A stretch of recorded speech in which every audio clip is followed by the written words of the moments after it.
Right, a huge welcome for the first time to author John Heyman with The Falsification of History and What Was the Real Truth Behind the Sinking of RMS Titanic in 1912. Taking us back 100 years to the famous Titanic disaster, which hit an iceberg and sank, right? Well, maybe it did. But John covers inconsistencies with the official tale. Dear me, not that one again.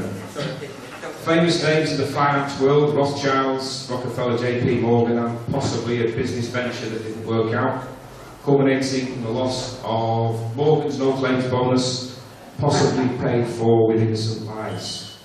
And an official story that stubbornly sticks to the unfortunate accident theory, case closed. But how well does it stand up to independent scrutiny? Let's find out. Please welcome John Heyman.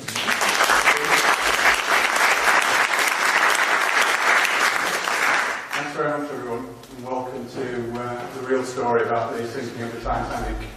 Just first of all, can everyone hear me at the back? Okay. Yeah. Okay, good. Right, what I'm going to tell you tonight is quite a complex little tale, or quite a complex large tale. So what I've tried to do, I put together a PowerPoint presentation that hopefully tries to simplify it. You must bear in mind that there are 2 or even 3 strands running concurrently through the whole story.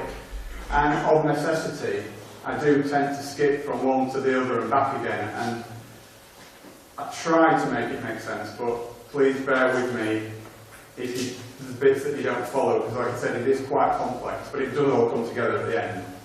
So hopefully bear with me. And the other thing to bear in mind is that I'm not a professional speaker.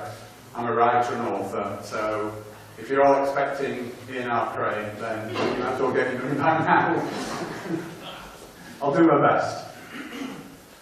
Okay, so off we go. We all know what that ship is, and we've had it thrusted almost from being this high. This story has been part of our folklore for as long as anybody can remember and live in memory. So we all know what that ship is, or do we? That's actually not the Titanic. It's identical twin sister, the Olympic.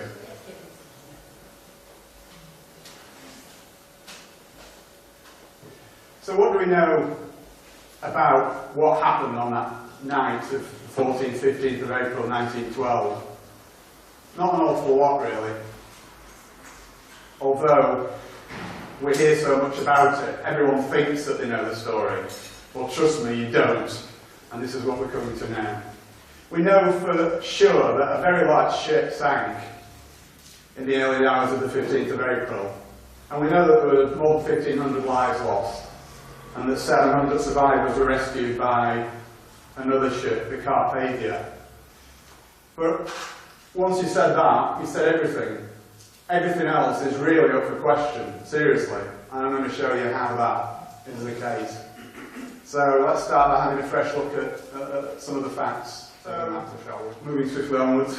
Yeah, so to come up with the story that I've come up with, obviously it wasn't all my work, but there's a lot of my own research gone into this, and a lot of the stuff in there is stuff that is unique to me. So where did I get it from? Well, this is where I got my information from. I looked at the transcripts of both inquiries. There were 2 inquiries about the Titanic disaster. One was the American inquiry, one was the British. Looked at both of those. I looked at Howland and Wolff public records. Howland and Wolff was the shipyard that built the ships. Okay, various other sources, libraries, internet, blah, blah, blah. And the one thing that really struck me about it all was that there were so many unanswered questions and anomalies with the official story that made me just think that, hang on a minute, let's have a closer look at this. So what does the official story consist of? It's basically all those things. Can we all read that at the back? Is it large enough? Yes. Yeah, okay. So at the risk of just standing here and reading the slides, it's basically all propaganda from the White Star Line. Dozens and dozens of eyewitness accounts, hardly any of which agree with each other. Contemporary newspaper reports, which I'm sure some of you are aware of this phenomenon. Whenever there's a disaster that's not as it appears, the first reports that come out you never see them again, a lot of them, because they change the official story as time goes on, and some of the reports contradict the new official story, so you never get that. So by looking back at old newspaper reports, I've actually found a lot of stuff that's never mentioned and absolutely conflicts with the official story. Okay? So the inquiries were generally regarded as a whitewash. Okay? And the conclusions that they came to were so obviously incorrect as to be mind-blowing. There was also a British and US government cover-up, which again, as we go on, I'll talk more about that. And one of the things that has been responsible for the apocryphal tale about the Titanic, one of the major things that's been responsible for it, is a book, which some of you may have read, and a film, which some of you may have seen, and it was this one. I need to click on now. It's called A Night to Remember. It was written by a guy called Walter Lord. And Walter Lord, just for a bit of background on him, he was an ex-CIA agent. Now, the first thing that interested me was what on earth is an ex-CIA agent doing writing a story about a shipping disaster 40 years previously. And the conclusion that I came to on that was for the same reason that the CIA get involved in anything and everything, and that is to cover it up and obscure the truth. So, the Titanic myth that we all know and love so well is a result of that book and that film. And trust me, 80% of it is utter hogwash. Right, so let's just set the scene a little bit. We have to turn back the clock a little way, first of all. A guy by the name of J.P. Morgan, John Pierpont Morgan, who was a big American financier at the turn of the 20th century, from the 19th into the 20th century. Very close links to the Rothschilds and the Rockefellers and all the usual suspects. Okay, he bought the British White Star Line, which was the line that eventually built the Titanic and the Olympic and the Britannic, the three sister ships. Okay, the British government, because it was a foreigner, they had to sanction the purchase. And they imposed certain conditions on that purchase, on that sale, which, please bear that point in mind, because that will become very important a little bit later on.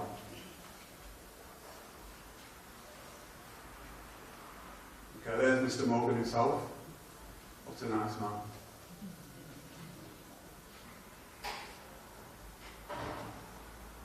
Okay, so in 1907, Morgan asked Harland and Wolff Shipyard, who almost exclusively built ships for the White Star Line, by the way, to build a new class of luxury liners, and he was going to call that the Olympic class. And work started, as it says there, in 1907 at Harland and Wolff Shipyard in Belfast. And it was going to be three ships. Firstly, the Olympic, closely followed by the Titanic and the Britannic, which came a little bit later. And these were going to be the largest moving objects that had ever been built at that time. Olympic and Titanic would be virtually identical, but significantly there were some differences. And again, we'll come on to that a little bit later as the story develops. Okay, so in 1910, this is where we swap over onto another little thread, which you're going to have to bear in mind as well as we go through it. In 1910, in what appears at first sight to be a totally unrelated incident, 7 extremely high-powered American financiers met in total secret at a place called Jekyll Island, which is off the coast of Georgia in the USA. Okay? They were the representatives of those powerful financial organisations, J.P. Morgan himself, and as I said before, the Rothschilds and the Rockefellers. Okay?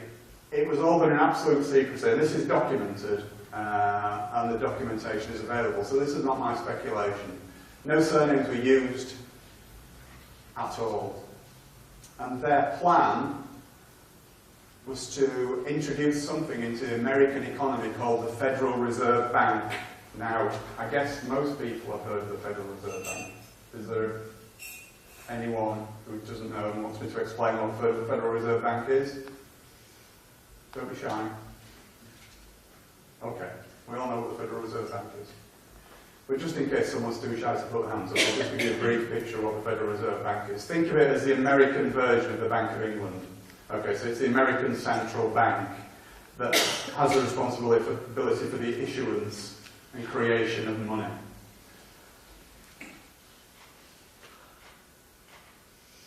Okay, now, the reason for the secrecy was that there was some powerful opposition to this plan.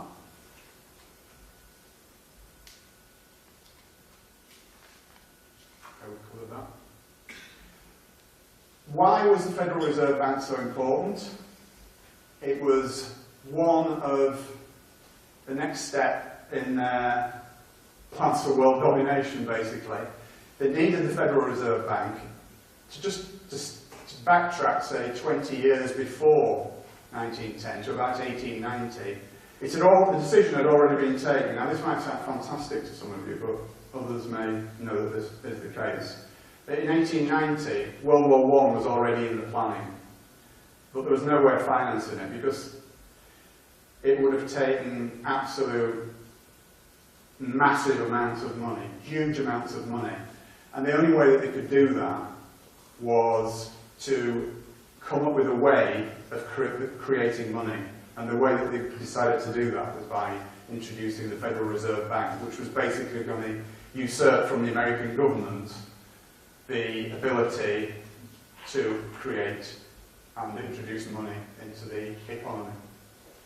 So it was so important because World War I was a big part of their plans for the 20th century, and that's why it was brought in. But as I say, there were powerful interests opposing the Federal Reserve Bank, not from any benevolence of the masses, of the ordinary people, but only because it would seriously diminish their own fortunes. And this guy was one of them, Benjamin Guggenheim, you may recognise the name. Another guy was John Jacob Astor, and Isidor Straus. Now, neither of these were three of the richest men in the world, but none of them derived their own fortunes from finance. It was industry, retail, leisure, but not finance, and that's very important.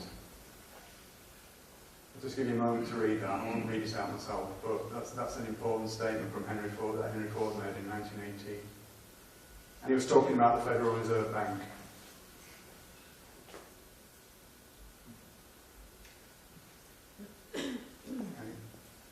And a little bit more recently, a gentleman by the name of Benjamin Fulford, who some of you may have heard of, came out with that statement, which is what we're talking about tonight, basically. Part of what we're talking about tonight. Okay, so why were these powerful guys opposed to the Federal Reserve? Because, as I said, they knew that the Federal Reserve would undermine their own personal fortunes because they weren't going to be involved in it, basically. So it wasn't through any benevolence that they were opposing it. It was purely selfish reasons. So let's get that up front straight away. The reason that it would impact on their own personal fortunes was because when you introduce a way of creating money into the system that is not done by the government and it's done by private interests, every note that comes into circulation, and this is true of our country today even, has a portion of interest attached to it, which is owed to the bankers, right? So the Bank of England produces money, and it's not the government that asks the Bank of England to do it. The Bank of England does it as a private corporation, and the government has to pay interest to the Bank of England, believe it or not. And that is the reason for the national debt, nothing else. So any other BS that the government comes out with for the national debt is nonsense. I'll tell you right up front, right now, it's because of the way the Bank of England operates. So, and that causes extreme inflation.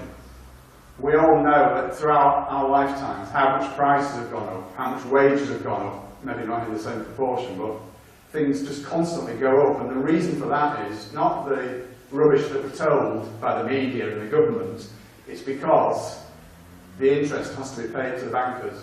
And that's the only reason for inflation.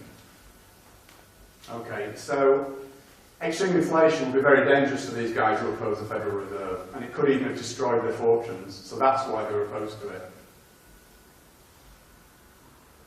Indeed, after the Titanic incident, just so happened that Mr. Morgan himself acquired their businesses anyway. So, just something to bear in mind. Okay. Morgan was also the largest shareholder in IMM, which is International Mercantile Marine, which were owners of the Californian. And for those of you who know the Titanic story, you know that the Californian was the ship that got blamed, or the captain of the ship that got blamed for the Titanic disaster. Okay, so Morgan was involved in that too. And the reason for that will become apparent as well. Okay, and IMM also owned the Lusitania, which, as it rightly says, that's another story for another time, but believe me, that isn't all it seemed as well. Okay, let's just look at the general situation surrounding Atlantic crossings in the 19th century. After all, the 1912 and 19th century had only finished 12 years previously. But it was mainly immigrants going to America. And basically, the ship owners didn't care. They were just worthless lives, these people, you know, just poor people. So they overloaded the ships, they overinsured the ships, insurance scams were absolutely rife. They didn't care. Okay, and it was also an industry that was noted for fraudulent practices. So, moving on apace. The first of the ships off the production line was the Olympic, which was, to all intents and purposes, identical to Titanic, and that was launched early 1911 and had its maiden voyage on the 14th of June that same year. Now, Olympic was not immune to little disasters itself. It had quite a few, shall we say, mishaps. On its maiden voyage, it almost sunk an American tug. Okay, but the biggie, as far as Olympic was concerned, was that in September of that same year, as it was leaving Southampton Harbour, steaming down Southampton water to head out into the Channel, it was involved in a horrendous accident with a Royal Naval cruiser called HMS Hawke. Now, that was never publicised, alright. It is available information, I'm not saying you couldn't find it out. But how many people knew that? Put your hands up that actually happened. Okay, about 6 people, fine. Okay, so, yeah, very important point. Now, the damage to Olympic was far more serious than they first thought. It limped back into Southampton Harbour for initial testing. There's HMS Hawke.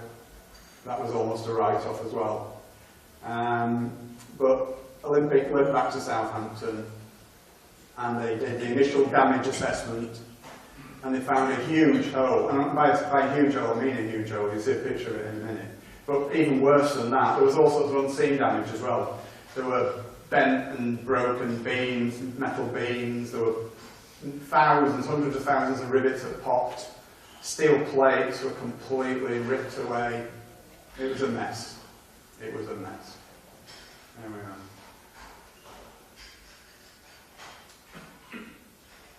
And that was the main bit of the damage, but it stretched. It had an impact down almost 1/3 of the ship.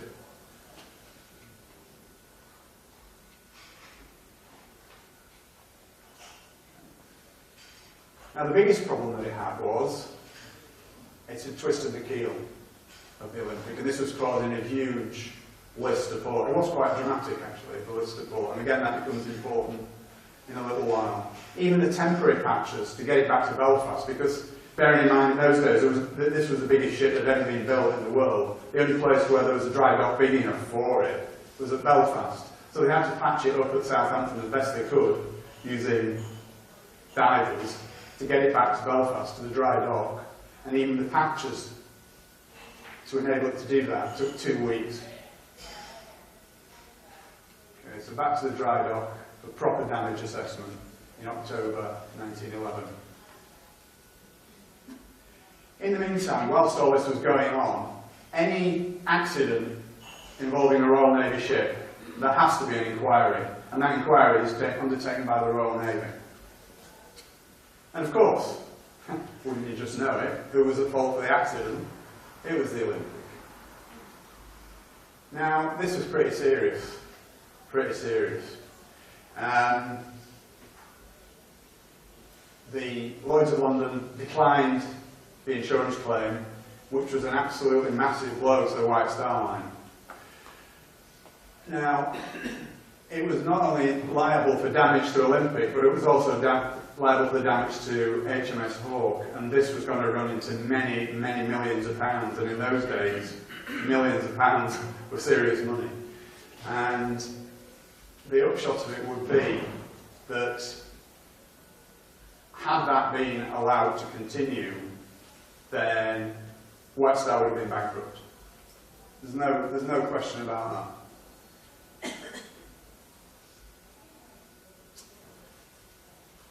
I believe that the conclusion that the White Star Line came to was that the Olympic was absolutely irreparable because of the twisted keel, mainly. I don't know any of you seafaring people, but the twisted keel on a ship is pretty serious.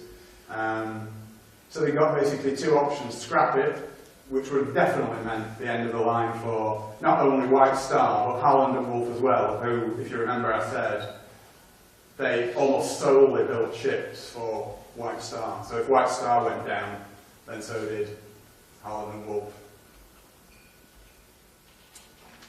Obviously they went for the patch-up option.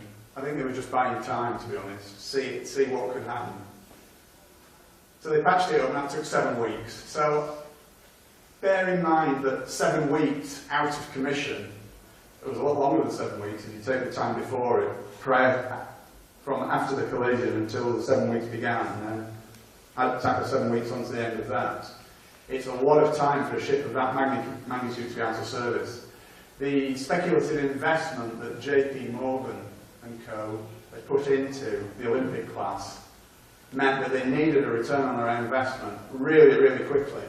And not only were they having to pay for all these repairs, but they were losing the revenues that would have been generated by the Olympic traversing back across the Atlantic, taking passengers.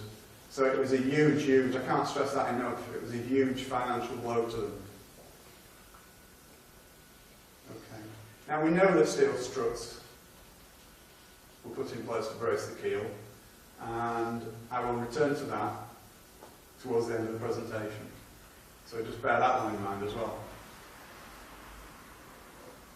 Okay, and also to expedite the repairs, they actually borrowed the starboard propeller from Titanic, which was not finished, but it was well underway. It was probably about 2/3 of the way built at this time.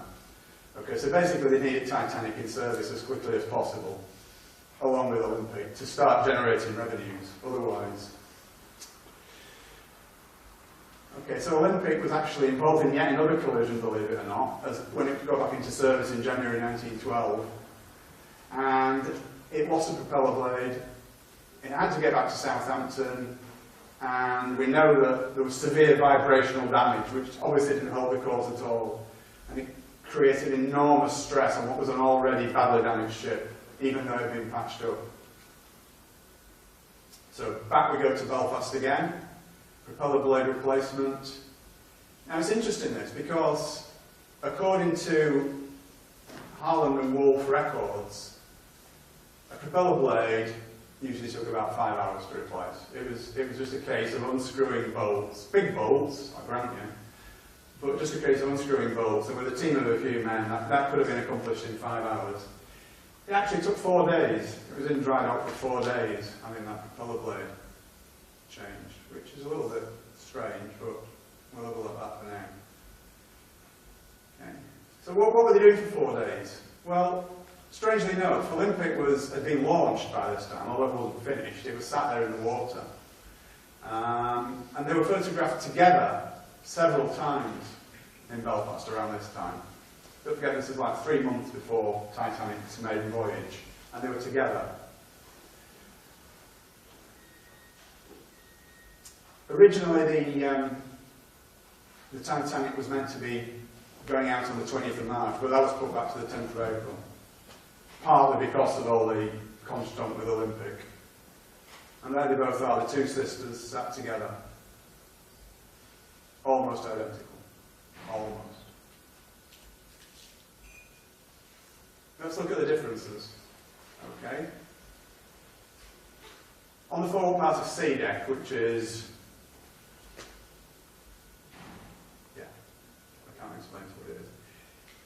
Olympic had 16 portholes, unevenly spaced, and Titanic only had 14. So if you see pictures of the two together, it's easy to tell which one's which. Okay. And on the after part of the E-deck, Olympics was open, and they decided to enclose Titanic, for whatever reason, best known to themselves.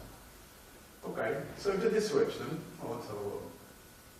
I think they decided to switch them, with a view, you probably guessed by now, with a view to sinking what had been the Olympic to claim the insurance money.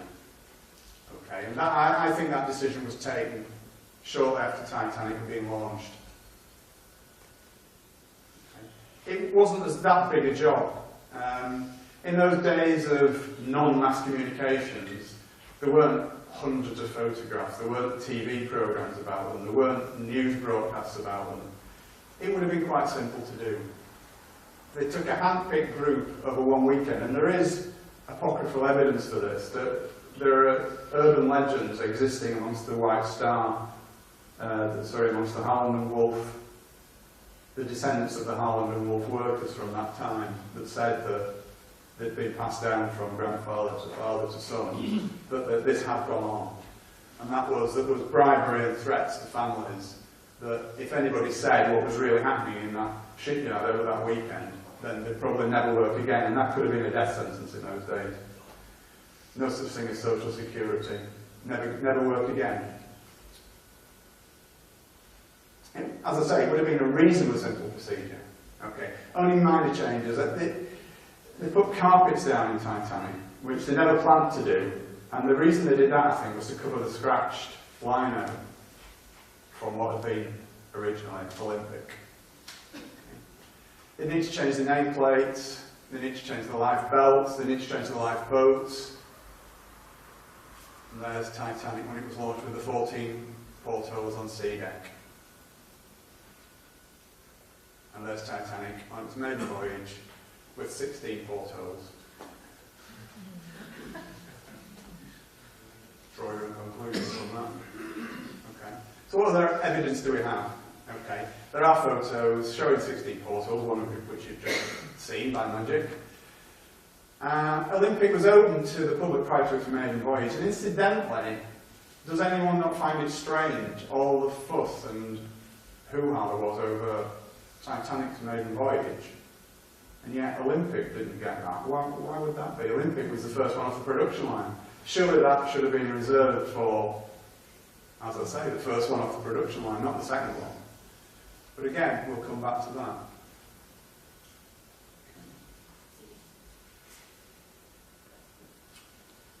Another little piece of evidence for a switch was that a guy called Lawrence Beasley was a second-class passenger.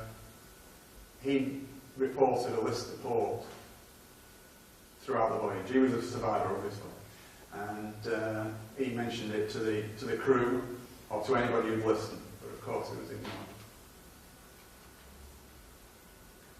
Now, this is interesting as well. The sea trials. Olympics was a full day on the open sea, which is what the Board of Trade, who controlled these things at that time, that's what they demanded, any big new liner entering service.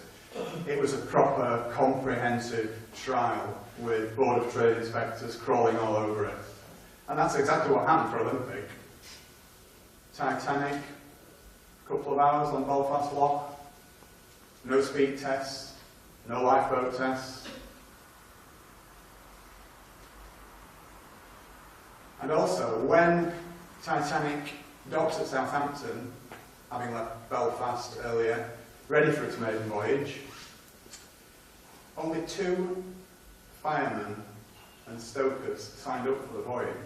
Now, this again leads me on to something else that is extremely important.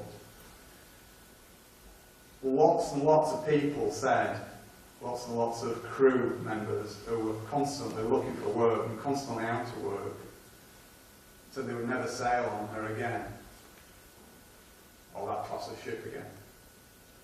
And it's also important to note, this is another thing that never ever gets mentioned, but during that time of Titanic's maiden voyage, there was actually a massive countrywide coal strike going on, and there were no ships leaving the UK for America, or for anywhere for that matter, because coal was impossible to get. So there were thousands and thousands of ship workers, stokers, waiters, stewards, you name it, thousands of them were out of work because they only signed on for one voyage at a time. No matter which line they worked for, they only signed on for one voyage at a time. So as soon as they docked back in the country again after they'd been away, they were out of work until they could find the next ship to sail on. Now there were thousands of them laying idle because of this coal strike, and none of them signed on. Why would that be?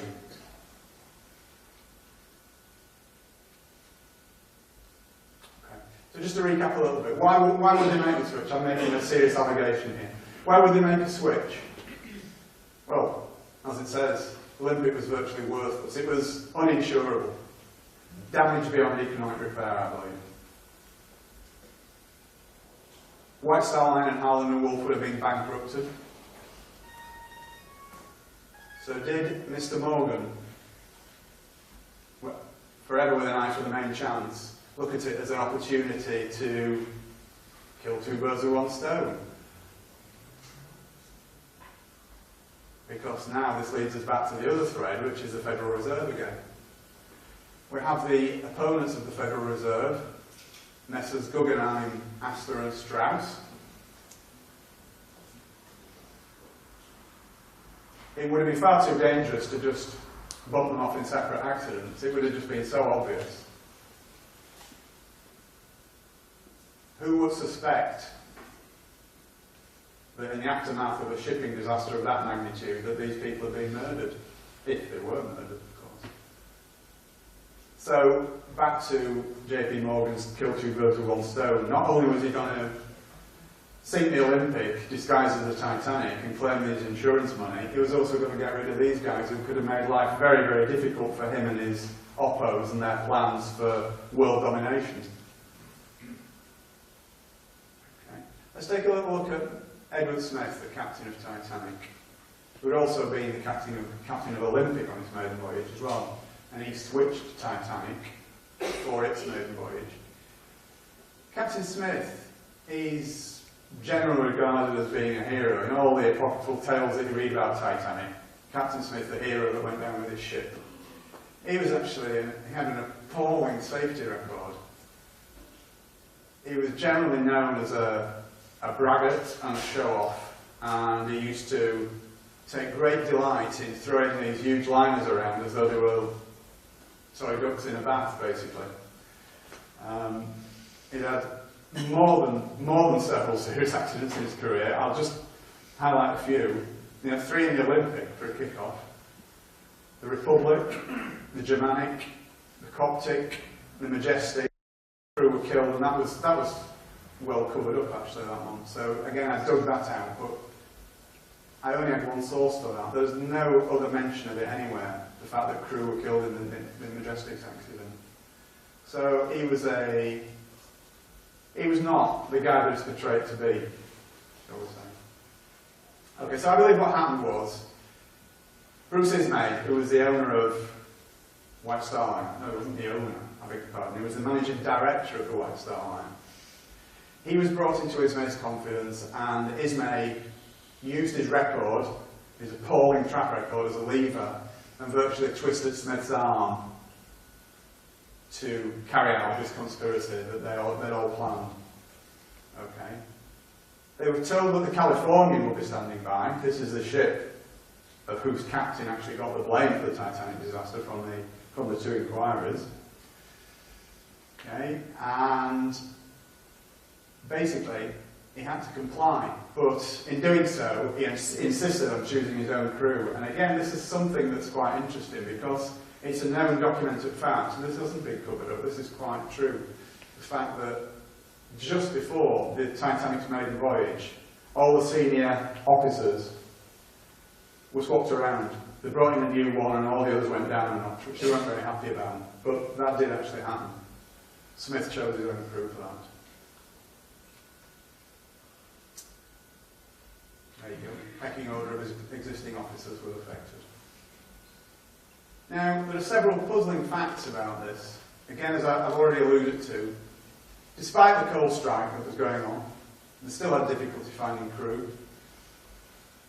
What did these people know, these thousands out of work? There was all sorts of rumours going around amongst the crew members of all the different ships. That there's not always well with Titanic. Chief Officer Wilde, who was the guy immediately below Captain Smith in the pecking order, he actually wrote a letter to his sister just before Titanic embarked from Southampton. And in that letter he said, "I still don't like this ship. Still don't like this ship." It was the first time he'd been on it, allegedly. Olympics maiden voyage had been absolutely fully subscribed. Titanic was just over half full. First class passengers wanted to transfer to Titanic when they found that it was actually going to make the voyage even despite the coal strike. They only offered them second class cabins, and I believe that was done to put them off, because if Titanic had been full, and given the fact that they knew that they were going to sink the thing, they wouldn't have been able to save as many lives as they thought they were going to be able to. So I believe that was the reason for that. Okay? And even more, just before it embarked, 50 first-class passengers cancelled their reservations. These are friends and colleagues of J.P. Morgan. This is all documented. J.P. Morgan just didn't turn up. He was supposed to be on the main voyage. He wasn't on it. And he actually rang from France and ordered some priceless bronzes that he was going to transport back to his home in America, and had them removed from the ship at the last minute. He said that he was ill. That's why he couldn't make the voyage. But he was seen 2 days later, in perfect health, at a French seaside resort with his mistress. And Florence Ismay, the wife of Bruce Ismay, the managing director of the White Star Line, she was originally going on the voyage with her husband, but again at the last minute she cancelled. She said that she was ill, but she was seen later that week in Ireland with her family on a touring holiday.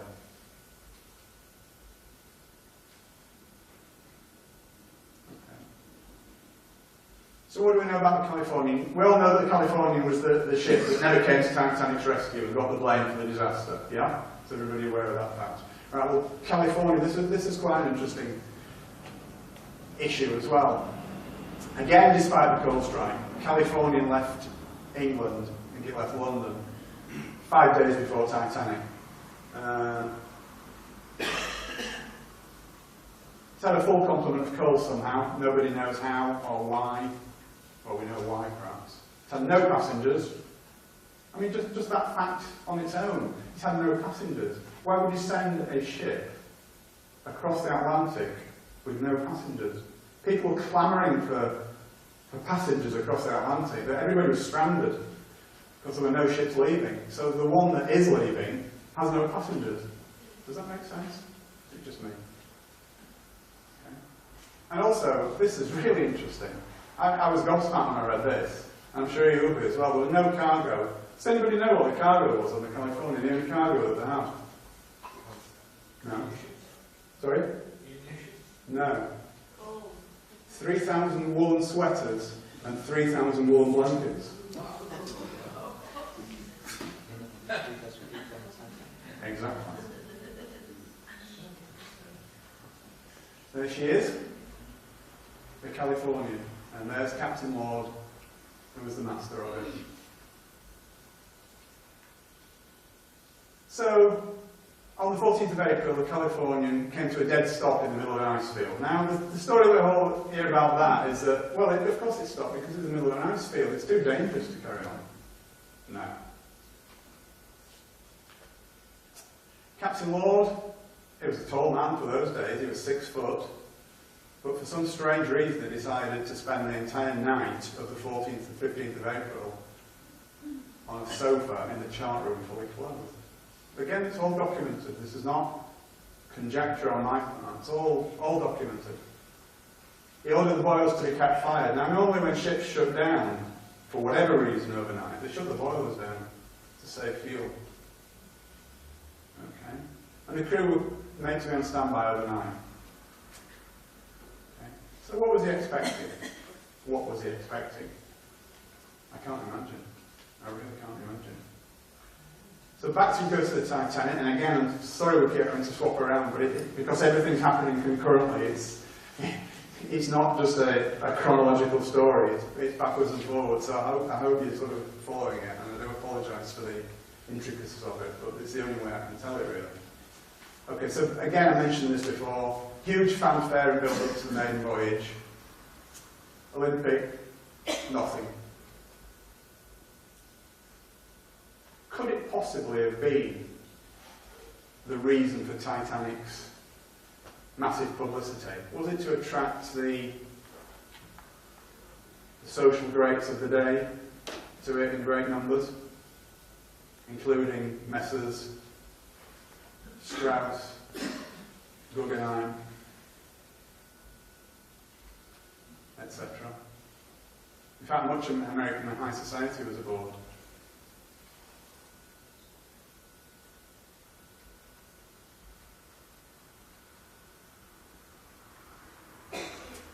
Okay, so let's move on now to Titanic, the maiden voyage. She set off from Southampton on the 10th of April.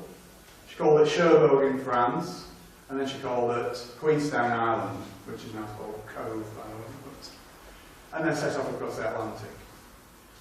And late on the evening of the 14th of April, we know that the Titanic received 6 messages from the Californian, 3 of which were warnings of icebergs, which is fair enough, but 3 were personally addressed to Captain Smith from Captain Lord. Now, we never found out what it actually said in those messages, but I would love to. I really would. And one of the things that so we do know what it said in one of them. It was a precise location of where California had stopped for the night. And why would it do that? Why can we just think about that with the benefit of hindsight, if you like, on what we now know about what was going on? Why would he tell him exactly where California had stopped for the night? What were the points of that? They weren't even part of the same shipping line. Okay. It's also a documented fact that Captain Smith delayed turning the Titanic west on the southern track. There were different tracks going across the Atlantic for different times of year, mainly to avoid icebergs. But he delayed it for 10 miles, which actually put Titanic directly into the ice field. Was that a coincidence? I don't. But again, this is something that did come out. This is something that is prevalent in stories like this.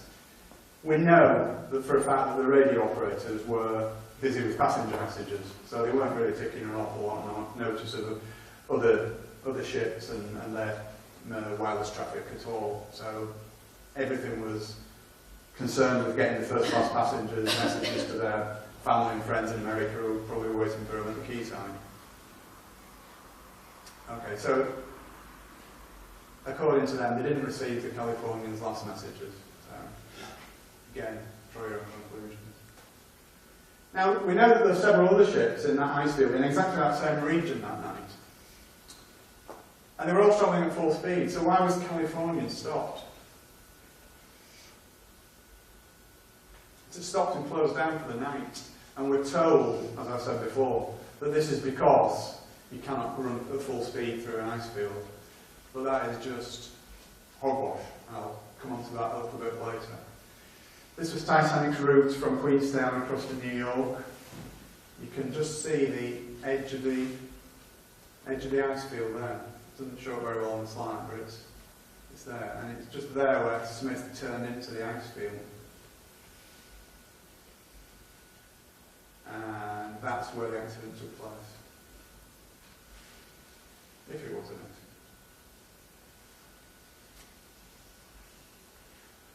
accident. Okay, so get to the actual incident itself. It's 11 o'clock in the evening, 2 lookouts, Fleet and Lee started their watch, their shift. Okay. And strangely enough, as Captain Lord had done, Captain Smith also decided to spend a night fully clothed on a sofa, not in his cabin. 1:35 PM, the iceberg was sighted and a warning was sent to the bridge. and the helmsman was ordered to port around it. Which, incidentally, doesn't mean turn to port, it means turn to starboard. It's a bizarre thing, but it actually means you turn to the starboard, which is the right, and you port around something. It means that the rear end swings out like that. Sorry, nobody can see my arm, I do apologise, but it swings round it like that. So that's called porting around it. Okay, now that would have been fine. That would have worked perfectly. They would have missed the iceberg, completely missed the iceberg, apart from the fact that somebody reversed the engines, which guaranteed a collision. Because the speed Titanic was going at, porting around it would have taken it, at full speed, would have taken it a wide berth around the iceberg and past it. But reversing the engines meant that it was like slowing right down, so it didn't have time to get past the iceberg. So that actually more or less guaranteed that there would be a collision.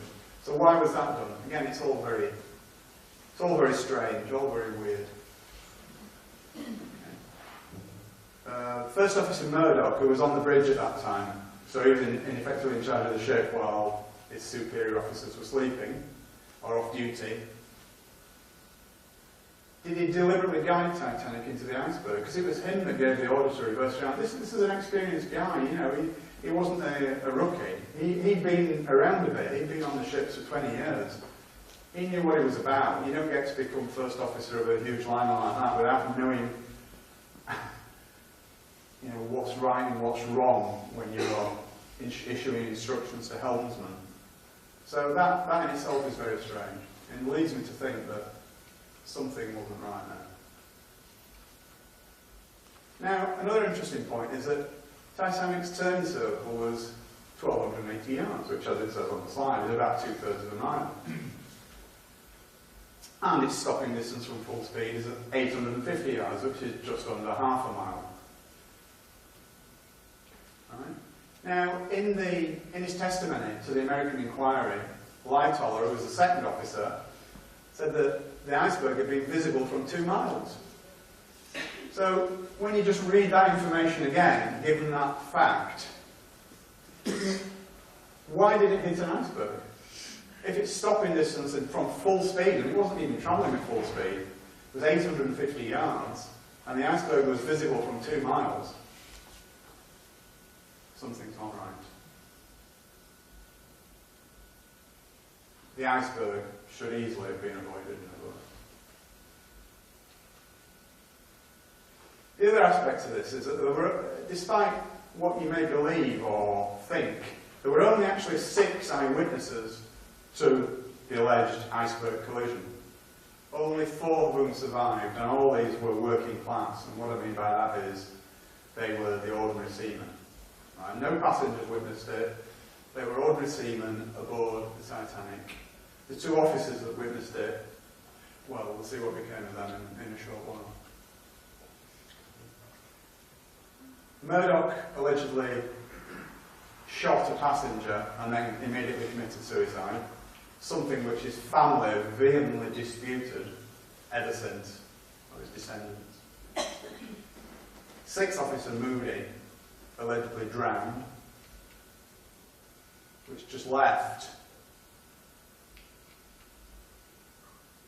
Quartermaster Oliver, who stated at both inquiries, "I saw nothing," even though he was on the bridge.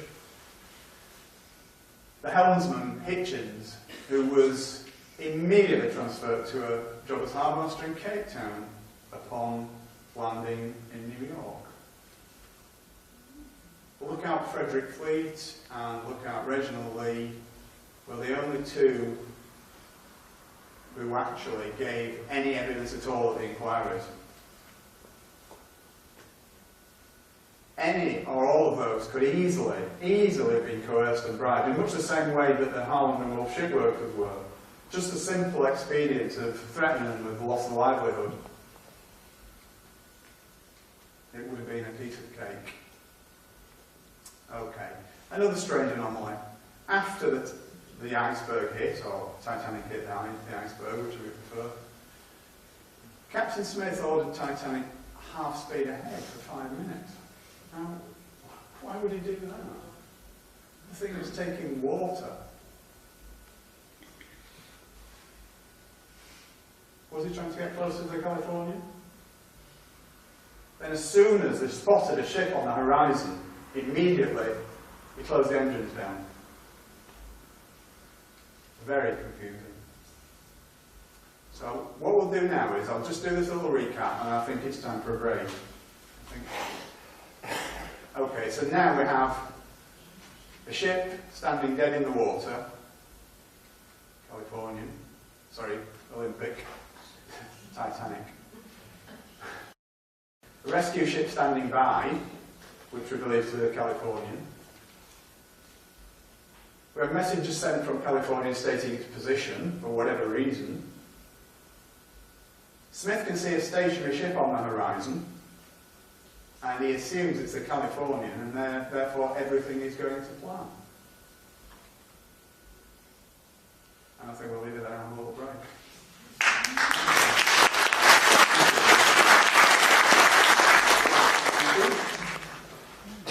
Where were we?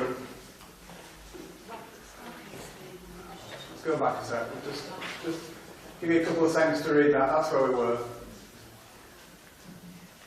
Okay, so the bottom line is Smith sees a stationary ship, and he assumes it's the Californian, and everything's going to plan. So, the rockets are launched.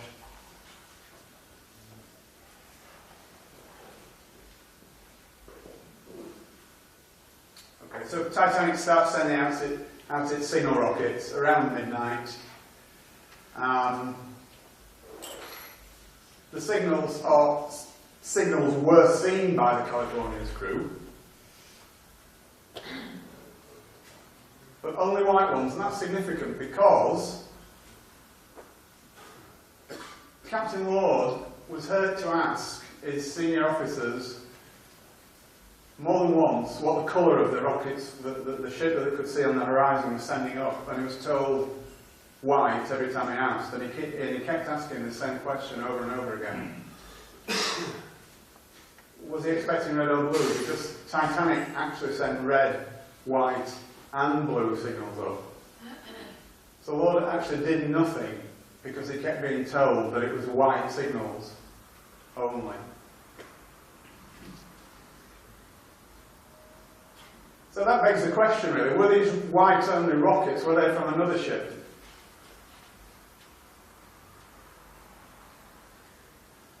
Now, I'm not sure how clear that is, but here's the Californian, okay, and here's the reported position of Titanic, the red boat, but here was the actual position of Titanic. And in between the Californian and the Titanic, again, this is something that is not reported widely, there was a smaller ship called Samson. Obviously that's a little bit exaggerated, but you can see the effect of the curvature of the Earth. Because of the distance between the Californian and the Titanic, which was actually 19 miles, although according to Titanic's reported position it was only 11 miles, the curvature of the Earth was actually obliterating Titanic, as you can see from the diagram. However, Samson, significantly, was visible. Now, the Samson, what was all that about? I hear you ask. Right, well, the Samson was actually an illegal seal fishing boat. And it was discovered much later, after the event, that it was actually in that vicinity sending up white rocket signals only. Now, why was it sending up white rocket signals? Rather a strange thing to do if it wasn't in distress. But as a seal fishing boat, it was actually culling the seals from all the ice flows around in the ice field. And it was recalling its small rowboats that it sent out to the various little icebergs, growlers and ice flows that were around there. And it was calling them back in. And to do that, it was sending up white rocket signals. And how do we know that this was the case? Well, first of all, the captain admitted it after the event, long after the event. And he also said that he'd seen coloured rockets from the other direction In other words, in the direction from where Titanic was. So I believe what happened was that Californian actually saw the white rockets. Ward was privy to the information that Titanic's distress signals are going to be red, white and blue, and so he did nothing with the white signals. But those white signals have since been interpreted as coming from Titanic, which is incorrect. Obviously the captain of the Samson never came forward because what he was doing was highly illegal. Titanic sent up 22 multicoloured rockets, and according to Captain Ward, they only ever saw white ones. So this is quite an interesting conjecture. Did Titanic even hit an iceberg at all? I mean, on the surface of that just sounds such a ridiculous question, doesn't it? It just brings everything that you've ever known about the situation into question, and it just seems impossible at first glance. But there were only 4, as I said, working class witnesses, for want of a better description. And one of those, Fleet, the lookout, he completely refused to answer questions. Oliver saw nothing at all. And Hitchens, the helmsman, he was given a new job in South Africa very hastily before the British inquiry. So, and the other lookout, Lee, he gave conflicting testimony. So in other words, what he said at the American inquiry and what he said at the British inquiry were 2 contradictory things. But then there's another interesting incident, which again is never covered in the apocryphal story, and this concerns something that was referred to in contemporary reports as the yellow funnel steamer. Okay. In the aftermath of the alleged collision with the iceberg, there was a yellow funnel steamer spotted by several, not eyewitnesses to the accident, but several people who came onto the deck of Titanic, stated to newspaper reporters in New York that they'd seen a yellow funnel steamer disappearing off into the distance. And also, there was a lifeboat floating nearby when the Carpathia picked up the survivors that was definitely not from Titanic because it was a different colour and a different design. And furthermore, all the ice on the deck, I mean, again, there's lots and lots of eyewitnesses reports about the deck being covered with large chunks of ice.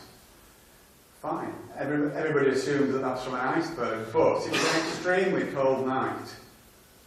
And there was literally hundreds and hundreds of yards of rigging on Titanic. The wireless masts were just, in effect, like rigging going from one end of the ship to the other. And they would have been at 28 degrees Fahrenheit, which is what the temperature was at the time. They would have been absolutely liberally coated with ice. Any collision at all would have shaken loose literally tons of ice from not just the rigging, but from the masts and all the different cabins and structures on the deck. So it's quite feasible that even if it didn't hit an iceberg, there could be copious amounts of ice skating around the deck. So was the yellow funnel steamer chance an icebreaker that did the disastrous damage to Titanic?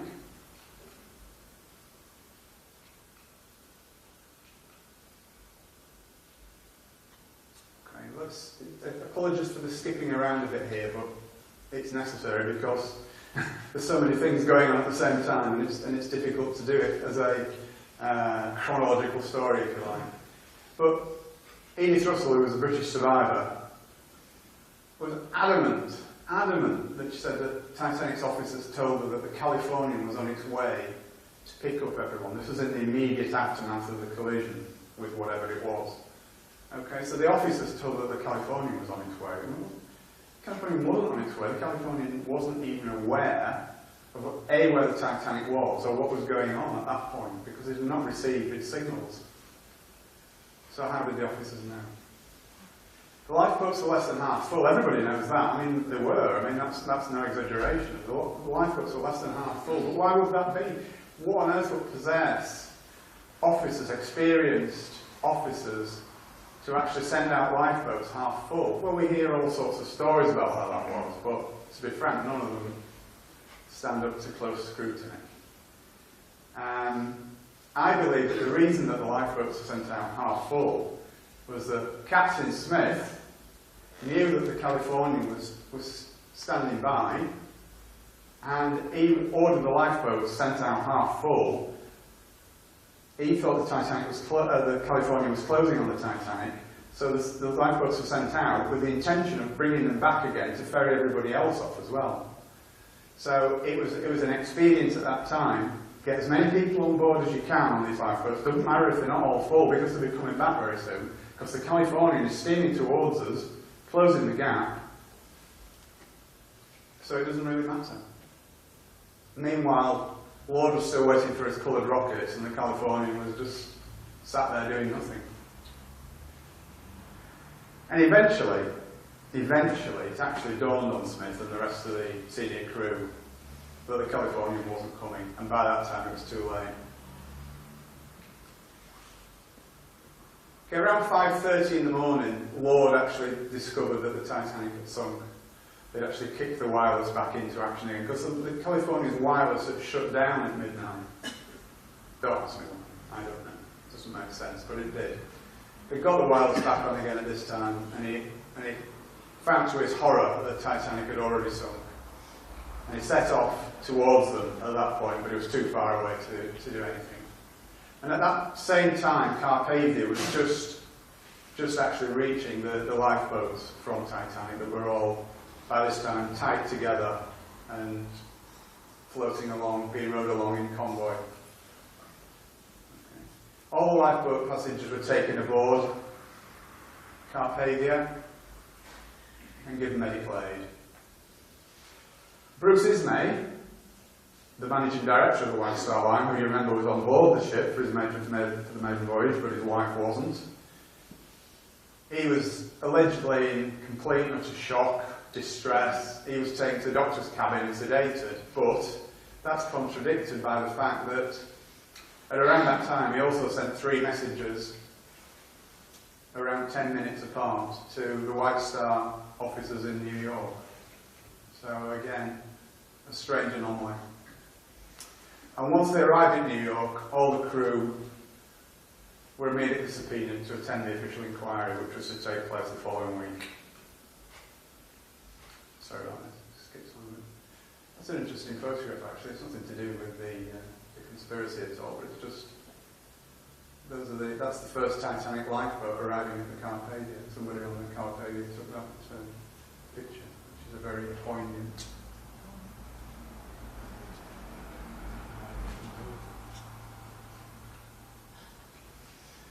Let's move on to inquiries now, because again these were generally regarded as being complete whitewashers, both of them. We'll cover the American one first.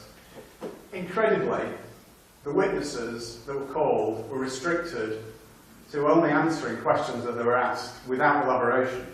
So if they were asked a question, did such and such happen, they were allowed to say yes or no, but they weren't allowed to elaborate on that.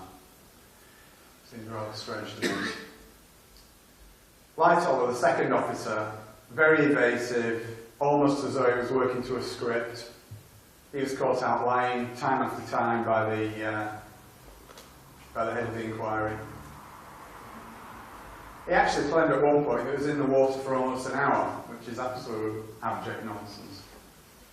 The water temperature was 28 to 30 degrees Fahrenheit, which means that in the water at that temperature, your life expectancy is around 4 minutes. And it's an interesting point that a lot of people, I'm sure, not you good people here tonight, but a lot of people think that everybody on Titanic, that was killed on Titanic, drowned. Well, no, they didn't. They froze to death. The ones in the water froze to death. They didn't drown. I guess some of them must have done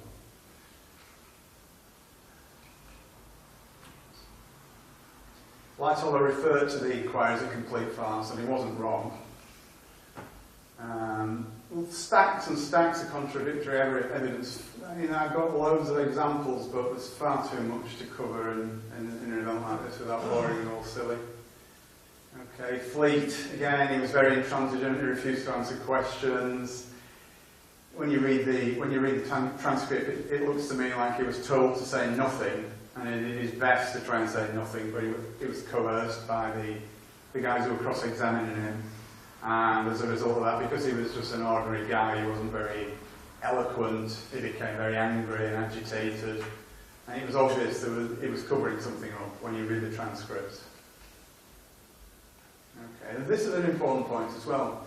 At the American inquiry, they actually brought in 2 or 3, I can't remember which, but there was 2 or 3 experienced sea captains, asked the questions, and they all said that an iceberg of the size that allegedly collided with Titanic can be seen 3 to 5 miles away on moonless nights.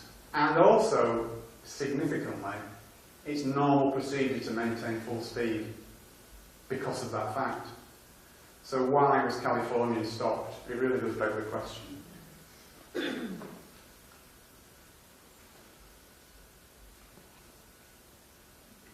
Okay, so a couple of weeks after the event, the surviving crew members docked at Plymouth Harbour in Devon, and they were immediately held against their will. They were kept in a holding pen, for want of a better word, overnight. There were 165, from memory, 168 perhaps, and they were all held against their will overnight, which is obviously illegal. They had no access to union representatives, and they were coerced to sign a document that they believed to be the Official Secrets Act. I think it's more than likely that they were threatened and bribed with the same old thing: speak anything about what happened on that night and you'll never work again. So moving on to the British inquiry. This was conducted under the auspices of the Board of Trade. The Board of Trade was the organisation that used to oversee anything that went on at sea. And it was the Board of Trade, for example, that set rules about the numbers of lifeboats that ships could carry. They did the inspections of ships that were meant to be seaworthy, etc. So it was done under the auspices of the Board of Trade, chaired by a guy called Lord Mersey, who was an interesting character actually, because Lord Mersey had been wheeled in on several occasions before, where there was sort of dodgy circumstances about ships being sunk, strange accidents, insurance scams, and he'd been used by the British government on more than one occasion prior to the Titanic inquiry. So he was quite a colourful character, was Lord Mersey. Okay, and it's interesting as well that the large loss of life was partly obviously, not wholly because of the conspiracy, but partly due to the inadequate Board of Trade lifeboat regulations, which said that they only needed to carry enough lifeboats for half the passengers in effect. So it was very extremely unlikely that any inquiry conducted by that Board of Trade would be anything approaching impartial, because it had to protect itself. Same old thing, isn't it? You know, we know the drill, we know the MO.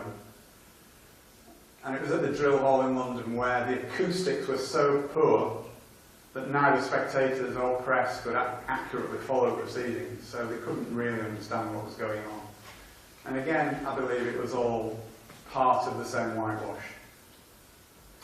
Both inquiries, in fact, were regarded as a whitewash at the time. If you read contemporary newspaper reports, even the newspapers of the time were very pro-establishment, with making statements like whitewash and things like that. So, and interesting as well, Harold Sanderson, who was one of the directors of the White Star Line at the time, under his cross-examination, he referred to the Titanic as the Olympic all the time. On at least 12 occasions I counted in his testimony, he called the Titanic the Olympic, which might be just an accident. But and there's Lord Mersey, a pillar of the establishment, and that's an actual photograph of the inquiry at the drill hall at the time. Okay, so yeah, it was a whitewash. The British inquiry found that Captain Smith wasn't to blame. The lookouts weren't to blame. The design and construction of Titanic wasn't to blame. The officers and crew of Titanic weren't to blame. The White Star Line wasn't to blame. It was Captain Lord's fault. Obvious, really, isn't it? So poor old Lord was scapegoat. Although I'm sure he was in on the plot, it was a bit rich to actually pin the entire blame on him. And unfortunately, that's what history has done. History tells us that Captain Lord was the villain of the piece. Okay, Mersey deliberately steered the evidence that way. Anything that was said that pushed the blame in any other direction, he shouted it down, he changed the subject, he moved them on. Yeah, ignored or shouted down any other version.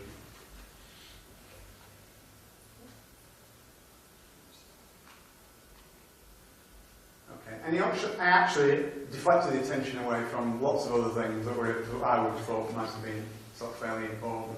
Things like Titanic's bulkheads should have been at least one deck higher. That would have probably saved the ship. And the fact that the Board of Trade, if you remember right at the beginning of the presentation, I told you about the sea trials. They signed the Titanic off after about an hour and 40 minutes of sea trial on Belfast Lock.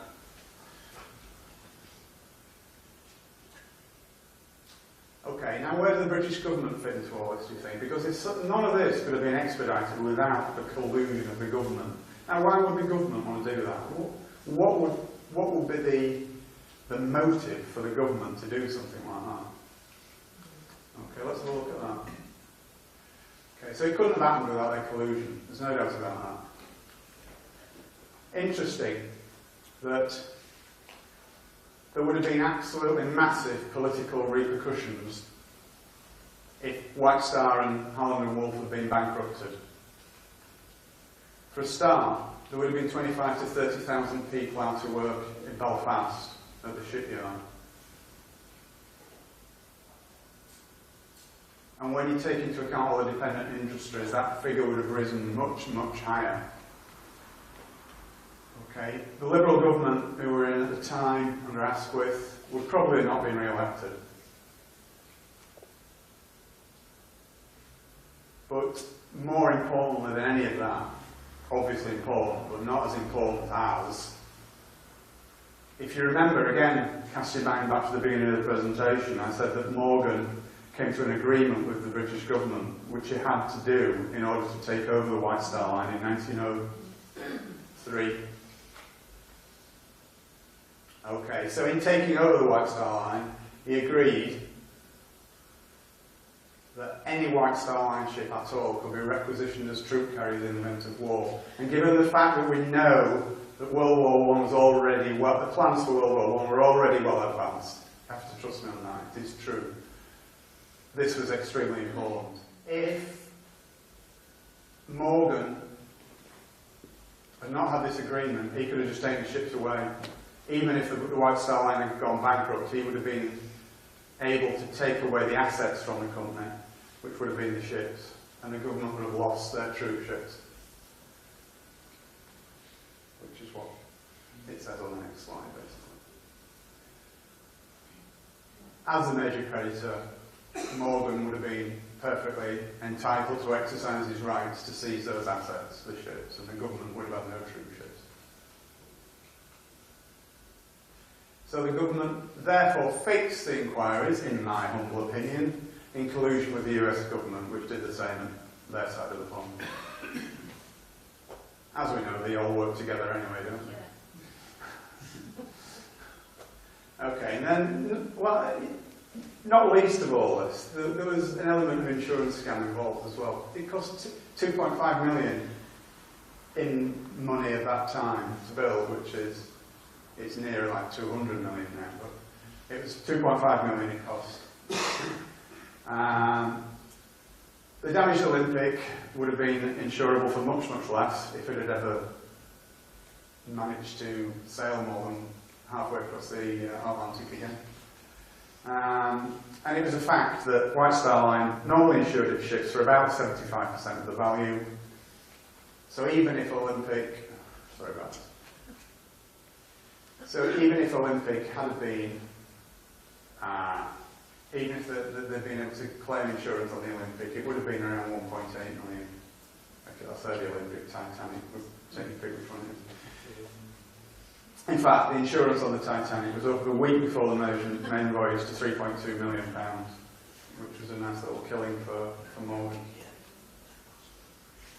Okay, now we're getting towards the end now, you'll be pleased to hear. But this is very, very interesting. Okay, as we all know, the wreck was discovered in, I think it was actually 1985, that's incorrect. I think it was discovered in 85 by Robert Ballard and a French underwater diving team.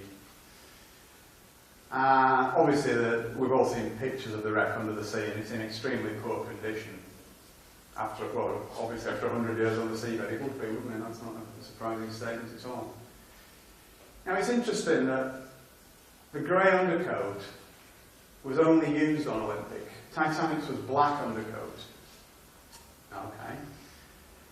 But another interesting point is that there's a picture that was taken inside the Titanic on the seabed of the marble fireplace in Ismay's cabin, and it exactly matches the marble fireplace in Ismay's cabin on the Olympic. Now, we all know that marbling, there's no two pieces of marble that look exactly alike, but trust me, these two pieces of marble look about as alike as it's possible to get two pieces of marble to look. And the starboard propeller on the Titanic at the bottom of the sea is clearly stamped 401, and I'll show you a picture of that in a moment. And what's significant of that, you may ask? Well, if you remember, when the Olympic was back in for repairs, they finished one of the Titanic's propellers. Now, Titanic's build number was 401. So, if the propeller had been swapped, and the propeller at the bottom of the sea says 401 on it, draw your own conclusions from that. And importantly, when Ballard examined the wreck in detail, he had with him a set of blueprints of the Titanic. And he was really puzzled, because in the wreck, it is full of longitudinal steel braces on the keel, which are not in the original blueprint. Now, if you remember, I said that when the Olympic was repaired, it had steel braces put on the keel. That's the previous slide, but I'm just emphasising the steel struts to brace the keel, which was one of the repairs that were made. Remember that these braces did not appear on the Titanic's blueprint. Okay, so there's a picture of Olympic at her launch, grey undercoat. Titanic's launch, black undercoat. Oh, I don't know what's got in there, but it's quite interesting anyway. But if you there's, you should say C, you can't count them from here, I do appreciate it, but that is Olympic, photographed in Southampton in 1929, and it's got Titanic's 14 portholes. So there you go. Now, 29. It was scrapped in 37, I think, or 38 maybe. Okay, so let's examine the wreck a little bit now. I'm nearly there now, I promise. Okay, so again, it's not a very clear picture, but if you look at these, where the paint has run here, you can clearly see the grey undercoat peeping through. And we know that there's only Olympic that has grey undercoat. So that's an interesting little point. And there's the 401 stamped on the propeller. It's not that clear on this picture, but you can just about make it 401. Olympic's build number was 400. So again, I'll make the point because it's important that that propeller was swapped. Titanic's build number was 401, so that should have said 400 on it. Had it been the Titanic. Now, the other interesting point that I wanted to make was that it was White Star Line policy to rivet the names of its ships onto the hull. It didn't engrave sorry, I beg your pardon, it's the other way around. It engraved the names of its ships into the hull. It didn't put iron letters stamped and riveted onto the hull. They were actually engraved into the hull, not standing out in relief. Now, this is a close-up of the Titanic hull, and you can clearly see the letters M and P it's not that clear, but it's just about visible that it says M&P engraved in the hull. And that is exactly where 2 letters of Titanic had fallen off onto the seabed and are no longer visible. So again, it's all evidence. So that's where the letters were. So we're nearly there now. What became of these people? What happened to them all? All the major players in this little conspiracy of mine. They all died on board Titanic, but significantly, and I believe this is significant. None of the contemporary reports, none of the reports, none of them even attempted to escape, as far as we know, which I find a little bit strange. At least one of them should have. But nobody ever saw them. Nobody saw them afterwards. They all sort of died quietly and just disappeared. What became of the Olympic or the Titanic, whichever one you believe it is. It successfully plied its trade across the Atlantic for another 25 years or so. What happened to the insurance claim? Well, Lloyd's of London immediately paid out the full 3.2 million, and that, just by coincidence, secured the future of both White Star Line and Harland and Wolff. And also what became of the plans for the setting up of the huge scam that was the Federal Reserve Bank.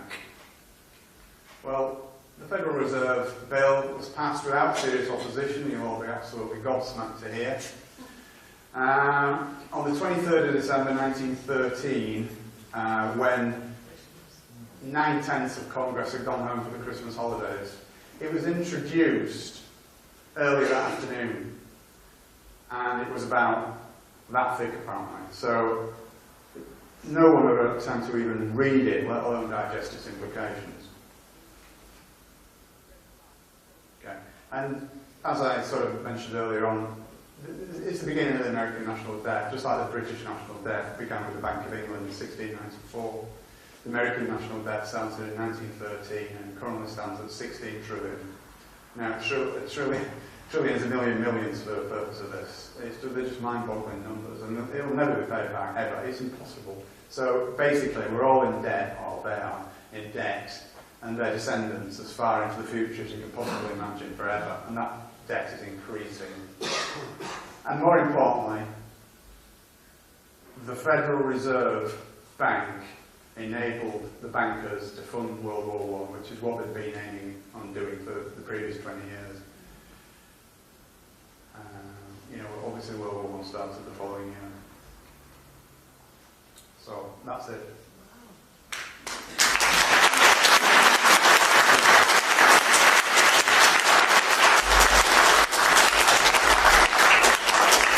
Some of it may be a little bit of a stretch, some of it might be a bit tenuous, but... Which person was it sedated about the leadership? He's managing director of White Star Line, yeah. He survived. He survived, yeah. He got people alive, so... Hi. Do you know if the damage from the iceberg was anywhere near the massive damage to the Olympic in that collision? No, apparently all that bit of the ship is covered up. I know it's a good question actually, but no, that bit of the ship is covered up, so you can't. There's no evidence for that really. But interestingly enough, there is a picture, which I've not managed to get into the presentation, but there is a picture available on the internet of the Titanic leaving Southampton Harbour on its maiden voyage, and you can see there's a patch in the hull. You can't actually see a patch in the hull. They're slightly different coloured plates. Yeah, it could be just coincidence, bad for photography or whatever, but... They declared it the site of the Titanic national sort of monument thing, haven't they? So that you're not down on it or... That's right, it's you can go and have a look. it's regarded as a grave, isn't it? Yes. Do you think this had anything to do with why the Americans didn't enter the war right at the very beginning regarding all this sanctions? It's an interesting question, and I've not really given that any thought, but...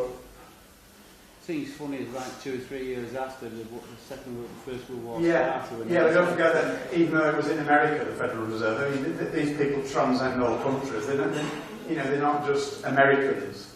These people, if you follow the pyramids to the very top, they don't have any countries at all. It's just a free-for-all across all nations. You know, you could argue that all nations had only been created anyway to create an illusion that we live under, that things are as they are. But these people know no country boundaries. The countries don't matter to them at all. So I wouldn't attach to them. For people that can question the fact that powers that be would massacre thousands of people just to get part of their globalist plan. Yeah. You have to look at 9/11, 7/7, exactly the same scenario. So you just treat it as cattle.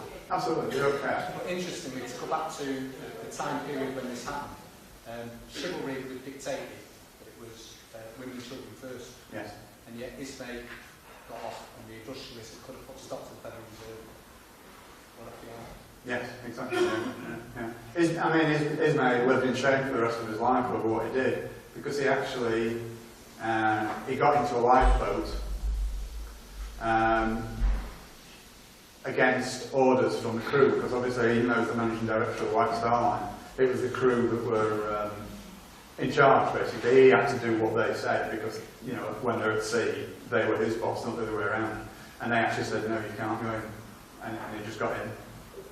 And he lived in shame for the rest of his life, and he died in the late 1920s, I think it was. But he immediately resigned from the White Star Line as soon as he got back to England. And his name was very black for the rest of his life. Points to the fact that they were probably killed on board, rather than get the chance that they might have done powerful and got on board like his himself. Yeah, absolutely, yeah, because they would have thought nothing about saving themselves, would they? Yeah. I see the point you're making. Yeah. Can I ask, you know, the sequel that you said, the Samson, that was in the way, so Yes. the ship didn't see the flares from the Titanic. Was Yes. that put there on purpose? I don't think so, no. I think that was just... all that planning and an idiot got in the way. Exactly, yeah, I think it's just one of those things that happen, isn't it? That just seems so silly to have gone to all those lengths, and Yeah. then somebody just got in the way. I mean, you know, I don't claim for 1 minute that this is absolutely exactly what happened. I'm just putting this forward as a hypothesis. But a lot of the stuff I have actually, you know, I've not made anything up, put it that way. But what I have done is built a story around the stuff that I have found out, if you understand what I'm saying. So I'm not saying that my story is absolutely 100% correct, but what I am saying is everything that I've researched and found out is 100% There been correct. someone else on the boat that discovered the Sorry, just move over here, I can't see for that much. the three, Astor, Strauss and Guggenheimer. What happened to them, do you think? Do you reckon there's something- I think they were murdered. I absolutely think they were murdered, and the ship sinking was just a cover for that. How did they get them on the boat? Did somebody give them the tickets? Because that's a good coincidence. No, but this is what I was saying about the maiden voyage of Titanic. It was made out to be this great thing, and anybody who's going to be on there, you know. Right. So that's why it was all hyped up to get people like that. They probably had an invite, but I think they paid for their own passages. I'm pretty sure they did. Yeah. Do you reckon somebody with an agent was on there that... I would say it's absolutely almost certain. Yeah. Yeah. See, it's interesting when you read the thing at the back of the book about all the people who are on board, Yeah. how fruitless some of these lives were when you consider that when they did all the survivors, it was all Lord such and such a person and manservant all the way down. Oh yeah. And yet you got probably 70% of them were not even working class, were they? That's right. Yeah, no, very, very few working class people actually survived. You know, it was very top heavy towards first class, and second class a little bit more, but third class, but not as much as first. You know what I mean? Hi. Can you just enlarge Dr. Simpson on your comment that they were planning the First World War? Yes. 1890. It's a very big picture. I mean, the Titanic incident is just one tiny little jigsaw puzzle in a massive, massive picture. Okay. Were they planning a war, any war, or was it going to be between England and Germany? It was going to be between England and Germany because Germany, it was regarded in elite circles, shall we say, that Germany was getting too big for its boots. Right? Germany was taking trade markets away from the British and the American corporations, which ruled the world then just as much as they do now. So Germany needed to be taught a lesson. So they had to find some trumped-up charge to nail Germany. So that was all going on. But they needed more than anything. They needed the finance, and the way that the final nail in the final piece in the jigsaw puzzle of World War I was the Federal Reserve scam, because within months they generated enough money, because they could just print it, to actually carry that out. But they've been wanting that all along. And it's, I mean, the whole history of the 20th century I find extremely interesting, because although all the stuff happened that you hear about, it certainly wasn't for the reasons that you hear about. You know, World War I was designed to end as it did, so that World War II could happen, and which is exactly what happened, because at the end of World War I, Germany had such horrific reparations to pay. They didn't finish paying it till 2009, by the way. Did you know that? World War I reparations. That they knew it would cause extreme austerity in Germany and extreme, shall we say, the big extreme parties such as the Nazis that would come to power, and they actually funded, you know, it was Americans that funded the Nazis anyway, because it was all part of the same master plan. They don't leave anything to chance, these people. I know it sounds fantastic to anybody who's not come across these ideas before, but I've been researching this stuff for like 10 years or more, and you know, that's what I do. I don't have a job. I'm a full-time researcher and author now, and honestly, when you scratch just a little bit below the surface, the world is not at all like you imagine it to be. Not at all. Well, So, my dad said to me before 1972 that wars didn't take place the way they're presented, they were organised. why do you say before 1972? He died when he said, Oh, I beg your pardon. Sorry. if I have my 3 wishes, I would have an hour, but Right, I'm right. asking what he meant. Yeah. Well, all wars are artificial constructs. They're all done for not the reasons that they tell you they're done for. It's mainly about making money. We could go on all night about it. It's such a big topic. What's your take on what is going on at the moment in this austerity and crashes and Greece and so forth? Have you got any theories about that? Oh yes. How long have you got?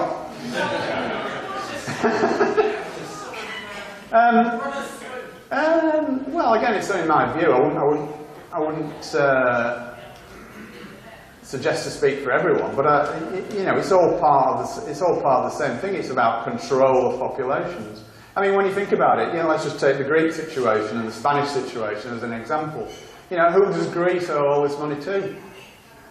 Owes it to the EU? Who does Spain owe it all to? Owes it all to the EU. Every nation is in debt to the EU or to other countries in the EU. Why not just say, all right, well, that debt pays off that debt pays off that debt. It's all artificial constructs. They do it to keep us all in a state of fear and poverty, because that's the only way they control us. That's the only way 10,000 people can control 7 billion people. And it's all part of that bigger picture. And again, it's not the sort of thing that you can just address in a 2-minute soundbite, if you know what I mean. It's a much bigger picture, and there's a lot more to it. I mean, it's just staggering in its complexities. You can't put it all down to the central banking cartel. Yeah, it's them that I don't know if you heard what he said, but he said that you can put it all down to the central banking cartel, and that's what the Federal Reserve was about. Everything is down to them. These people own the earth, yeah? They own the earth, they own governments, they own corporations. If you follow any pyramid to the top in society, they're there. And they control all governments, everything. They're all puppets dancing to the tune of these people, these bankers who own the earth. I know it's a difficult concept to get your head around if you've never sort of encountered anything like that before, but you know, it is the case. Yes, sir. Well, that bankers' scams are all bluff because they create money out of nothing. And absolutely. It's the prerogative of the country to produce its own money. That's self-evident. Absolutely. And they ought to just call it bluff. Well, if the British government, or if any government, created its own money, we wouldn't have a national debt. There wouldn't be a national debt. Well, it doesn't have to borrow money. Exactly. The national bankers as well. Absolutely. Well, there's Japanese are supposed to be borrowing 700 million Japanese to build a nuclear power station. Yeah. Well, if we accept that, they loan 700 million worth of Britain. But if the government that created 200 million to build a power station, that would contribute to the welfare of the nation, Yeah. and we get all the benefit and we own it.